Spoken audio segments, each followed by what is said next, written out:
is this, which is you can see at the same time if you want to. We're good. All right, well, welcome everybody. My name is Mathieu Angelier, I'm the CEO of FMI. This is our first webinar of the brand new season, so we're very happy to have all of you on board. We are extremely delighted to have Anthony with us, who is the International President of ACCA, and of course we're going to hear more about that. So thank you very much for being here, directly from Ireland, and we're extremely pleased that you are a very high-level speaker from who's going to be able to talk to us about anti-money laundering. And of course, pour les personnes en français, la conférence aujourd'hui est en anglais. On va avoir le plaisir de pouvoir faire parvenir du contenu qui va être aussi en anglais, mais un contenu de référence.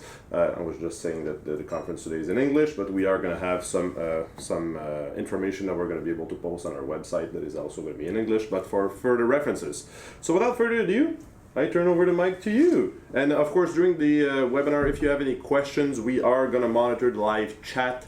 You can send us questions. I will be monitoring and asking Anthony some of those questions during the course of the webinar. Of course, at key moments to make sure we have a good build-up of energy and vibe from the participants online. We are expecting quite a bit of you out there, so do not hesitate to participate. We're always happy to get your questions and feedback throughout the webinar. Anthony, all yours. Oh, thank you. Well, ladies and gentlemen, thank you. Delighted to be here to take part in this webinar today. My career has seen me work in the public sector for many years, leading to my current role as Director of Safer Communities at the Department of Justice for Northern Ireland. In my capacity as President of the ACCA, I'm delighted to be here to offer you some insights on the subject of anti-money laundering rather than money laundering. There is a slight difference, and we want to pick up on that. What I will discuss today is one perspective, and that is how it works from a UK perspective. On a topic which I regard not only as important to examine, but one about which we all need to remain vigilant. I think far too often we tend to treat money laundering as a white-collar, victimless crime. Anything is far from the truth. So shortly I will present the findings from a series of in-depth interviews conducted in 2014 with 31 senior leading opinion makers from the media and wider business community, supervisory and regulatory bodies, law enforcement agencies, and senior nominated anti-money laundering officers from large and small firms across the UK. The results of the findings were used to create a thought leadership paper called Coming Out of the Wash, Views on UK's Anti-Money Laundering Programme. Given the UK's position as the global financial markets, within the global financial markets I should say, I think the findings have resonance right across the world. London is, after all, probably the greatest financial centre in the globe at this point in time. So we move on to then. I'd like, as I say, to set my agenda out for the talk here today. I will look at where we are and present in the present moment. I will then move on to look at what is working and, probably more important, what is not working. I will consider what the future might look like, and finally what role accountants can play in this very important area. As I am here under the hat of President of ACCA, and for the benefit of those of you who don't know what the ACCA is, I'd like to start with a brief introduction of the ACCA, so if we move on to that. The ACCA is a global accountancy body for professional accountants. We aim to offer business-relevant first-choice qualifications to people of ability, talent and application round the world who seek a rewarding career in accountancy, finance. We have about 455,000 students right across the world, 178,000 members and 93 offices, all across 181 countries. We were founded in 1904, and ACCA has consistently held the unique core values of opportunity, diversity, innovation, integrity and accountability as its key tenets. We seek to open up the profession to people of all backgrounds and remove any artificial barriers to innovation or to actually joining our qualification. And we are here to meet the diverse needs of the trainee professionals and their employers, and to support our members wherever they may be. We actively seek to enhance public value of accounting in society through international research, and we take a progressive stance on global issues such as anti-money laundering to ensure that the accountancy profession continues to grow in reputation and influence. If we move on to the next slide then. I think this is a great slide. It's a beautiful picture of Shanghai, which for any of you who've been there is the most amazing city in the world, and it's where East meets West in a proliferation of multi-storey buildings, but also of ACCA believes that excellent financial structures are essential to the development of economies, and Shanghai is an economy that has developed over many, many years. As enhanced physical infrastructure is important, so are the importance of physical and non-physical. So we have improved roads, railways, cables, communications, secure pipelines for water, electricity and oil. But the finance profession has an important role to play in ensuring that the economies thrive, develop and grow. Finance professionals are part of an infrastructure which is becoming increasingly global and increasingly interconnected. It is therefore becomes part of the finance profession's role to untangle these global connections, as finance and money are so often at the heart of business strategy, innovation and growth. And so the role of finance talent management is crucial in ensuring businesses are able to get the best from the right people. If we move on just to the next slide. I'd like to show you this slide because before going into the UK research, I would like to point out this particular map, which highlights one key point, which should come as a little surprise to many here. Money laundering, fraud and corruption often go hand in hand. Evidence from research such as our own shows increasingly that corruption hotspots often yield dubious financial activity. And you can see that in some of the activities that have happened in China recently, where because of concerns about the ability to rely on the data that is being produced in China, their capital markets have collapsed. They are regaining and rebounding, but that is all about trust. I wanted to share this slide with you particularly as it was a piece of research by Transparency's International Corruption Perceptions Index of 2014. You might not be able to see in this map clearly, but Singapore ranks in the top 10 countries with a reputation of tackling corruption head-on. Looked at in another way, the island nation's tolerance for corruption is very low. It is an example of what can be achieved with continuous vigilance and a commitment to high standards. The reason I chose Singapore is because while drafting this speech, I had in my mind the fact that the UK Prime Minister's trade delegation was in Singapore recently, and where he delivered a very powerful speech called Tackling Corruption. On this trade mission to Singapore, Mr. Cameron said, "It is the commitment to tackling corruption that helped to give people confidence to invest in this incredible country, i.e. Singapore. And it is no coincidence that Singapore's climb to the top of the global indices for anti-corruption and for ease of doing business have gone hand in hand with its great global economic success." I mentioned the example of Singapore in order to highlight just how crucial it is for the outside world to have confidence that a particular country regards transparency as important. And I think there is a strong correlation between the perception of corruption in a certain country and whether potential investors will wish to engage and trade with that country and actually invest within it. And within the same speech, the Prime Minister hit the nail on the head when he said, "Corruption is one of the greatest enemies of the progress of our time."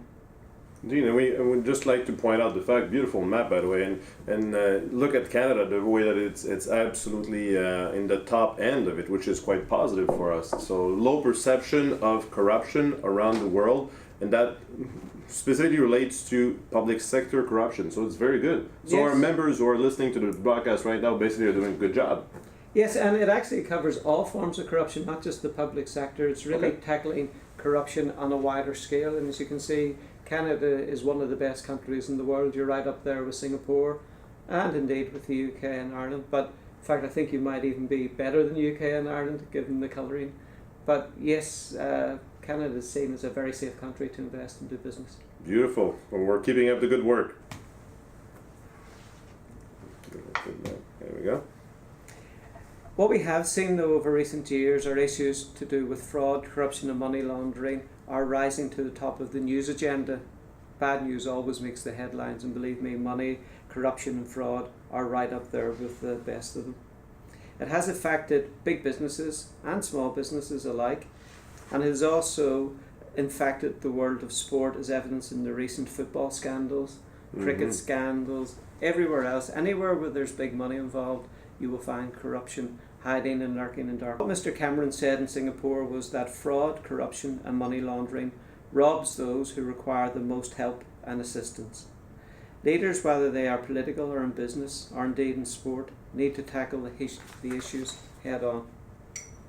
What we know from news reports about the recent scandals is that fraud and money laundering affect everything, from a family's ability to feed and clothe their children, to the credibility and reputation of governments, and big businesses and personalities that run them. It is my heartfelt belief that accountancy professionals, people like you and me, can tackle fraud, bribery and corruption and money laundering. And we need to do this because our radar is always tuned into risk and due diligence, and it should be as we go forward. If we move on now to the next slide, this sort of shows you what it sometimes feels like to try to tackle fraud and corruption. I sometimes feel very much like that man hanging off that cliff as we work our way around, but more importantly, so do a lot of small businessmen. They feel that they have to struggle to get ahead. And there is no doubt that this is a complex challenge. Policy makers and businesses, and even the public sector, none of us are immune from money laundering, fraud and corruption. Aside from the ethical dimension, and that could be a whole other discussion point, but if we just focus on this, we have to ask the question, what can we afford not to tackle in terms of corruption? And of course we have to address the moral dimension too. Tackling and stopping corruption is simply the right thing to do. So let me turn now to the CCAB research and the role of the finance professional in tackling money laundering. First of all, let's take a look at where we are now. First, as a definition, money laundering is the process that allows crime to pay, and in the case of financing terrorism, where the proceeds of crime are able to be siphoned successfully through the legitimate financial system, the result is the undermining of trust in the integrity of that system. Potentially, it is the long-term determinant, and people will begin to avoid those systems. They will move away, investments will shift, and actually countries will descend as a result of long-term corruption. That is why high-level vigilance on the part of regulated sector will need to be maintained when it comes to money laundering.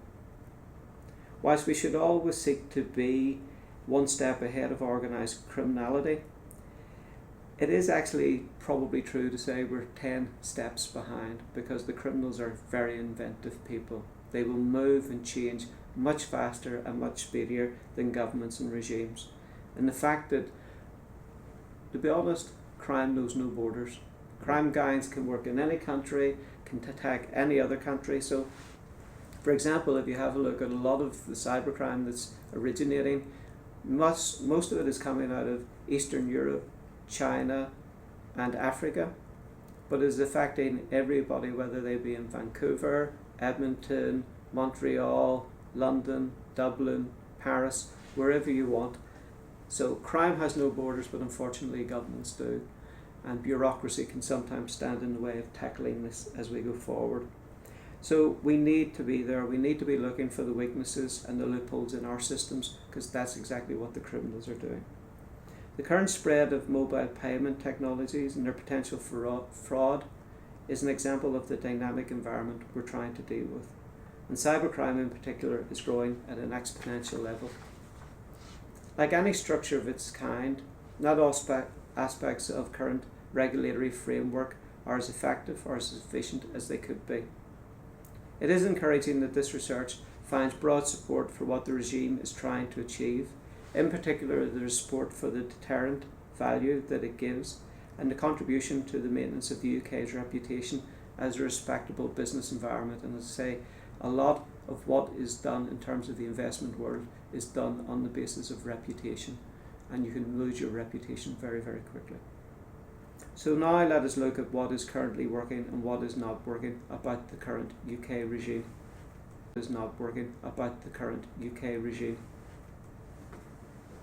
What is working within the current anti-money laundering regime within the UK is that it is perceived as being a strong deterrent, especially to unsophisticated money launderers.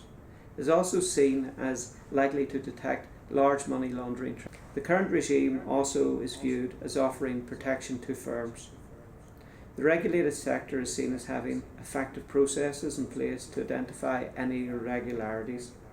Some say it is a useful business tool to protect firms from unwittingly becoming involved with money launderers. And finally, what works well with the current regime is that it provides an efficient reporting system. The Suspicious Activity Reports, or SAR system, is deemed to be working well as a mechanism for providing intelligence to the relevant agencies. There are, though, a number of concerns.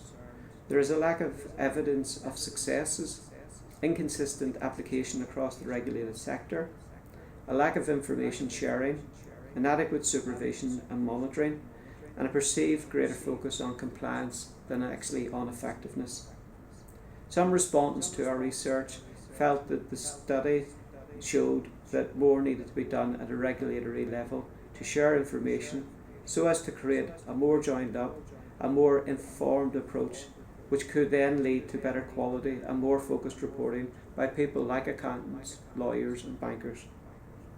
There is also a sense that given the wide scope of the UK's anti-money laundering and counter-terrorism finance frameworks, more resources are needed to ensure more effective monitoring and enforcement of the rules. The responsibilities under anti-money laundering and counter-terrorism frameworks regime are challenging, and full compliance with both the letter and the spirit of the regime is the objective that finance professionals must continue to strive to achieve.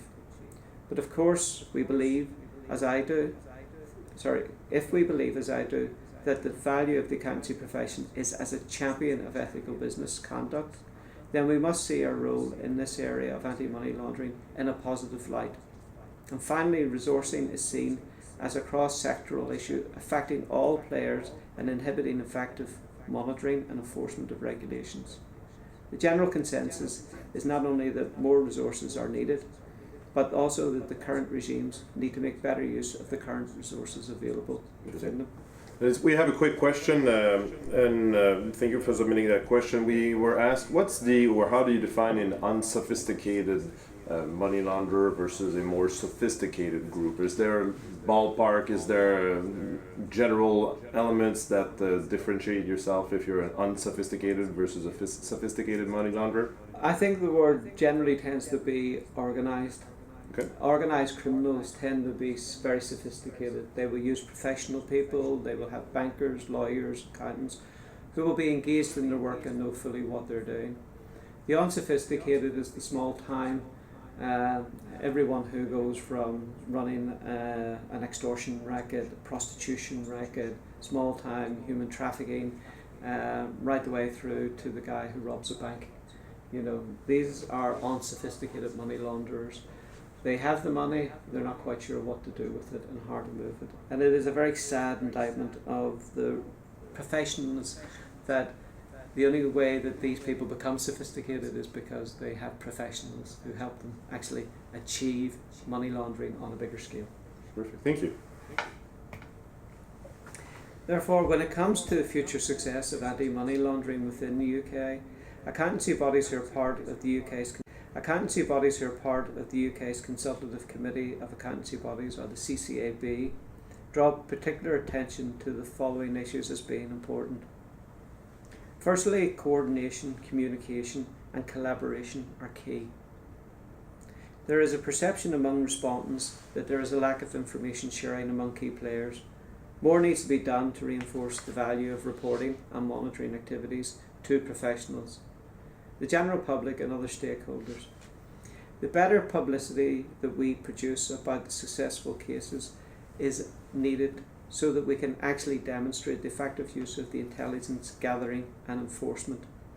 I think that's one of the big problems that we see, is that people are asked to collect all of this data, but they never see the outcome. They never see what actually happens to the criminal on the ground. They never see the terrorist attack that was foiled because people actually spotted the money transactions that were going to these terrorist groups. So it's important that we actually show best practice and show what best practice can mean for us. Absolutely. Secondly, there's measuring effectiveness is important. There needs to be more effective measurement of success. There's a perception among some respondents that it's difficult to assess the effectiveness of the anti-money laundering regime itself.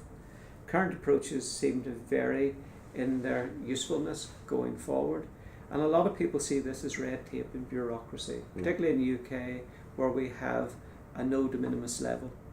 So when you fill in a SARS report, it's for any amount of money, whether that be £1 or £1 million. And a lot of people find that is bureaucratic. But one of the things that we find is terrorists in particular deal in small amounts of money. So for example, the 7/7 bombings in the UK back in 2005 actually only cost £8,000 to go forward and happen. That's a small amount of money. The Charlie Hebdo shootings in Paris, they cost about $20,000 going forward to happen. These are not big sums of money, and that's why there is no de minimis level. We have to be concerned with the activities of all of this. So for example, people see is victimless white collar crimes. What they don't see is the outcome and the output, which is men on the street shooting, killing and blowing up buildings. And sadly that's a trend that has been happening right across the world. Thirdly, what we need is a consistent approach. Respondents said that the varying interpretations of regulations by firms in the regulated sector can lead to different policies, procedures and training. We need to see clearer and more frequent guidance from professional bodies on regulator expectations and clarification of guidance where possible to help harmonise and streamline the approach for the future. And finally, professionalism really does matter. To uphold the highest professional standards required to tackle money laundering, it affects unqualified accountants and other regulated bodies. But all unqualified accountants must be subject to the same standards of regulation as qualified accountants. And that's one of the things that all of the respondents felt, that, for example, if we discipline one of the members of one of the UK accountancy body professions, there's nothing to stop them going out and working on their own in a non-regulated way, which means no one has oversight or supervision of what they do.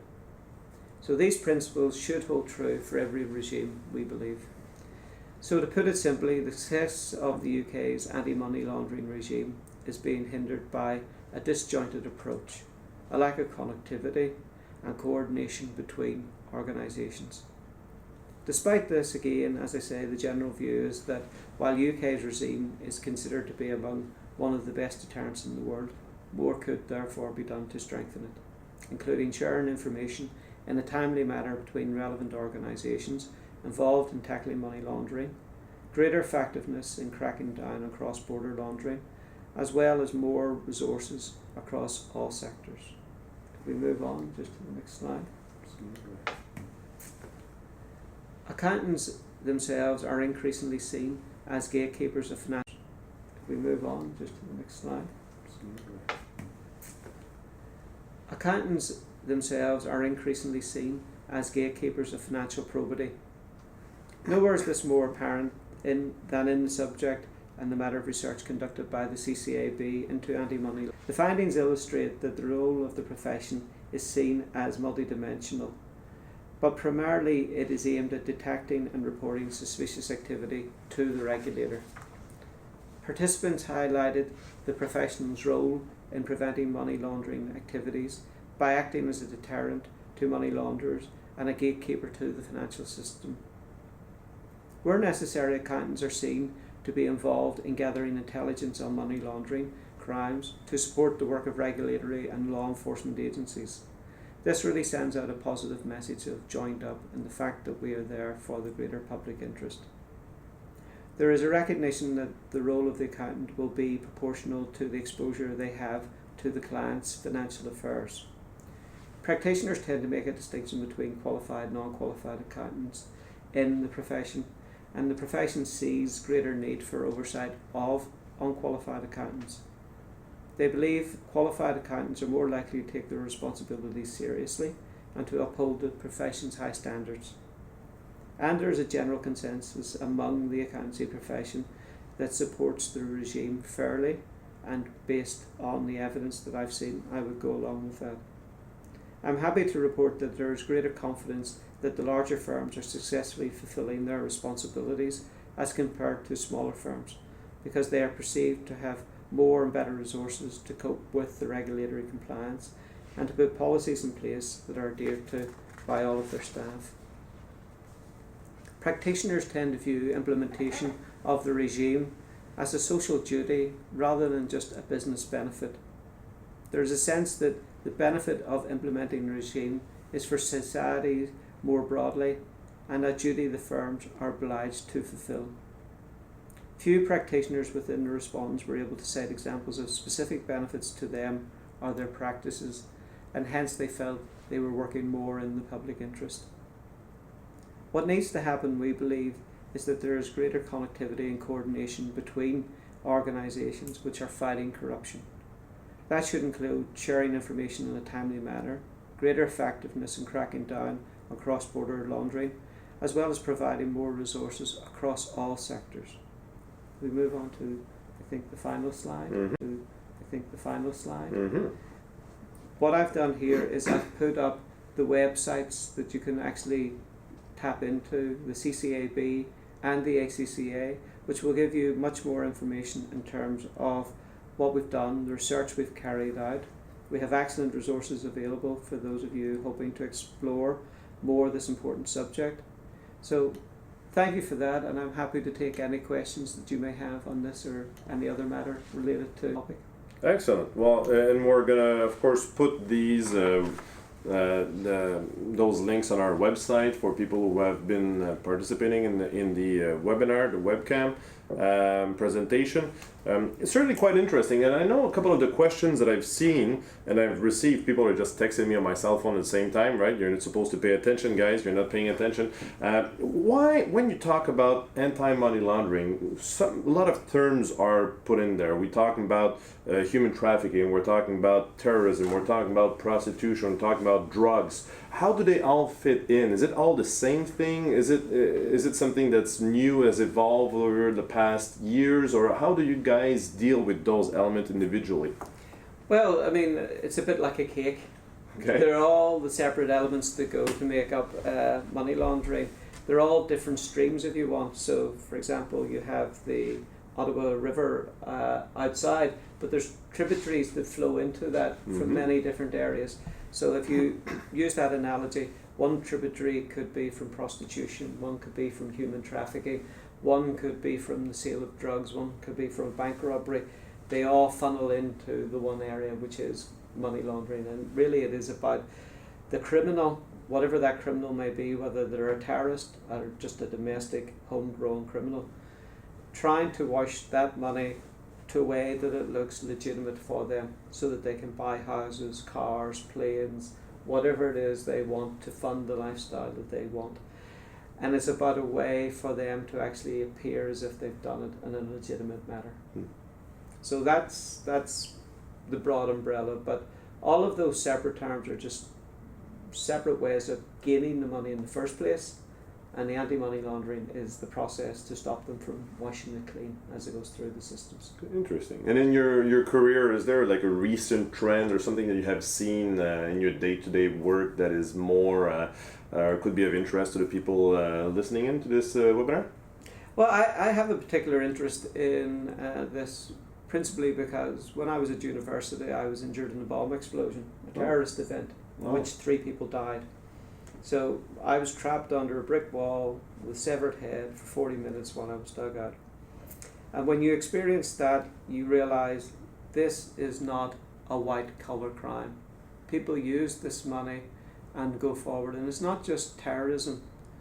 I like to say that people who comply, the phrase I use is that if you fail to comply, people will die. Not just from terrorist activity, but people who sell drugs to our children will take the lives of our children. People who force women and young boys into prostitution will actually kill the lives of those people as they go through. They will take their lives, whether they end up dead or whether they end up badly scarred. They will take their lives. People will use this to actually extort people. People will commit suicide because they've been blackmailed. We've had a spate of cybercrime recently that's coming out of some Far East countries that actually are working to persuade young boys and men that they are beautiful, attractive women who are interested in them, to get them to send pictures of themselves in compromising situations, and then they threaten to post them on to social media sites. So send me your money or I will put these photographs of you onto these sites. And some people have been so embarrassed, so concerned, so worried they've gone and taken life. So it is not a victimless white collar crime that simply moves money from one end to the other. So when you buy your pirate DVD or you stream something online for free, or you think you're getting it for free, or people back home, one of the issues is getting cable for free and stuff like that. There is nothing in life for free. You're paying someone, and that is criminal. That is where all of this is coming from. That's a very great analogy, because when we hear about it all the time, flea markets, you go buy your counterfeit DVD, and that had never even crossed my mind as a participant that it could ever go to organized crime or even though money laundering, or even in the bigger scheme of things. That's quite interesting. Well, criminals are business people as well. Indeed. They start off small, so they'll start off selling a few DVDs. They'll then use that money to make more DVDs, sell it on. Then they'll look to branch out, diversify. They may get into drugs, they may get into prostitution, they may get into the rackets. So they become conglomerates, and suddenly they're part of organised crime. And that's how crime grows, that's how people grow. And at every section along that way, people are damaged, people are hurt. It is not the victimless crime that it sometimes appears. So when someone walks into the flea market and picks up something they know is slightly dodgy, whether that be a counterfeit DVD or cheap cigarettes or cheap alcohol, and be careful what you're smoking and what you're drinking, because they may not be legitimate. It's not just that they're duty free or tax free, it could be that they're made with things that are very, very unsavory.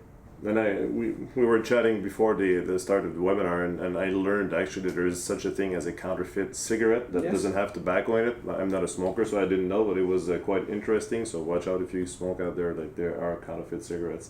I was not aware of that either. A lot of the people who are, so we have, our members are mostly accountants in Ottawa, and we're broadcasting across the country, so we have people from coast to coast.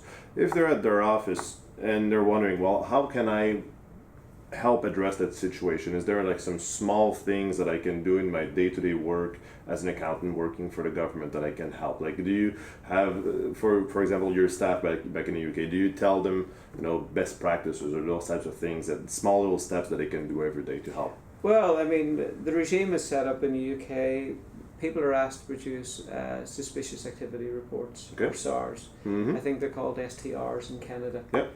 And basically it's if you think something is happening that you can't trust or you're not sure of, then make a report. That goes into your law enforcement agencies. They put it together. There's a big difference between evidence and intelligence. These SARs tend not to be evidence, but they do tend to be intelligence. So they tend to gather the information together and point towards a possible crime, a possible syndicate, a possible organised approach, or even a terrorist approach.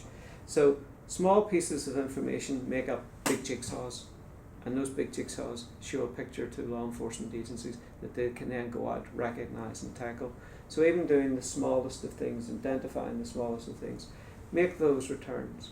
If you're not in the finance community, you're watching this and you see it. The other thing is, if you're in doubt, go and actually make a report to your local police, your local law enforcement agency. Just go in. Nobody's going to chase you out the door for wasting their time. They'll thank you, they'll take the information, and believe me, once that information is in the system, it will be shared and it will be transferred to the relevant the relevant organisations. Absolutely, and we learned early on today that even the smallest piece of information can be part of a bigger investigation and actually help. Yes. And the STRs is a suspicious transaction report by FinTrack in Canada. So of course FinTrack is available online. You have their contacts. Not all of our members are actually doing business with transactions, but most of them should be aware of FinTrack and what they do. So that's very good. Do we have any, Sarah, back in the back, do we have any other questions? I've been turning my back to the computer, but and people have been texting me non-stop, so I don't have the time to check my cell phone. But anything else that we want to address? No? Any closing remarks, Anthony? And one of the things I do want to highlight, though, is that we're actually very, very lucky to have you here, because every single day for us, and back in Canada, we don't have the same realities as you guys do in Ireland. I mean, one of the worst things that can happen to us is like having a computer bug or having ourselves hacked or having a problem. But Anthony, every single day, has to check under his car for a car bomb. So that puts things into perspective very much. So thank you very much for being here. It's very much appreciated. Any other last comments for our people viewing, or for the general community out there working on the AML? I think I would say to all professionals, accountants or otherwise, is the most important thing you have is your reputation and your ethics. If you guard those, you will do nothing wrong. So protect those going forward. You will always do the right thing.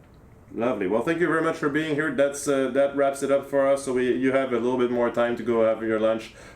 Stay tuned. We are going to launch our future webinar list in about the next month when everybody comes back, and maybe we